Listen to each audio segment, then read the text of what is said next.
આપણા સૌનો કાર્યક્રમ હતો, આપણા સૌ માટે આ ઉત્સવ હતો. એ આપ સૌ અહીં ફરી પાછું જે લોકો બેઠા છે અને ફરી પાછી વિનંતી કરીશ કે તમારી ગરદનને એકવાર ફેરવી બતાવો. શાસ્ત્રી મેદાન લગભગ ભરાવાની અણી ઉપર આવી ગયું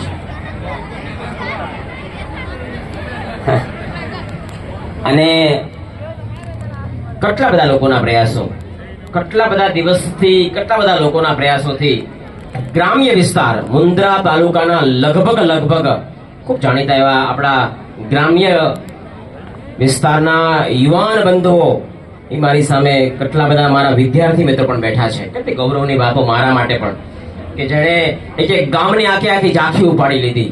પછી એ સમાઘોઘા હોય, વબાર હોય, શેખડિયા હોય, ગુંદાલા હોય.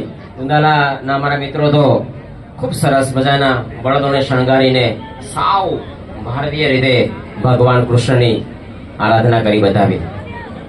ગામડાઓમાંથી પણ એટલી ઝાંખી આવી અને લગભગ હું ભૂલતો નહોતો, મુન્દ્રામાં વસતા તમામ હિન્દુ સમાજના ઘટકોને આપણે સંકલિત કરવાનું કામ કર્યું છે. એના માટે એકવાર મારી સાથે બેસો એ પહેલા ઉર્જા લાવો ભાઈ. આમ કેમ કરો છો તમે? મારી સાથે એકવાર જય જય શ્રી રામ એવો નાદ બોલાવો, મુન્દ્રા તાલુકામાં ખબર પડે. અસાધારણ કહી શકાય એવી, ક્યારે ભૂતકાળમાં ન થઈ એવી 32 ઝાંખીઓની સાથે આપણે સમગ્ર હિન્દુ સમાજને એકત્રિત કરવાનું ગૌરવ ગાન આજે શાસ્ત્રી મેદાનમાં થઈ રહ્યું છે. એના માટે એકવાર મારી સાથે જય જય શ્રી રામ. ખૂબ ધન્યવાદ. હું કાર્યક્રમના દોરને આગળ વધારીશ. આપણે ખૂબ જલ્દી પાછળ બેઠેલા મિત્રોને પ્રાર્થના છે, ખૂબ જલ્દી આપણે આપણું સ્થાન પ્રાપ્ત કરીએ. પાછળ ઉભેલા પણ છે ગ્રામ્ય વિસ્તારમાંથી આવેલા મારા માતાઓ, બહેનો, યુવા મિત્રો છે. આપણે સૌએ સાથે મળીને કાર્યક્રમ, નાનકડો કાર્યક્રમ છે, હનુમાન ચાલીસા 1-2 વાર ગાવાની છે, મહાઆરતી કરવાની છે, પછી પ્રસાદ લઈને આપણે છૂટા પડીશું.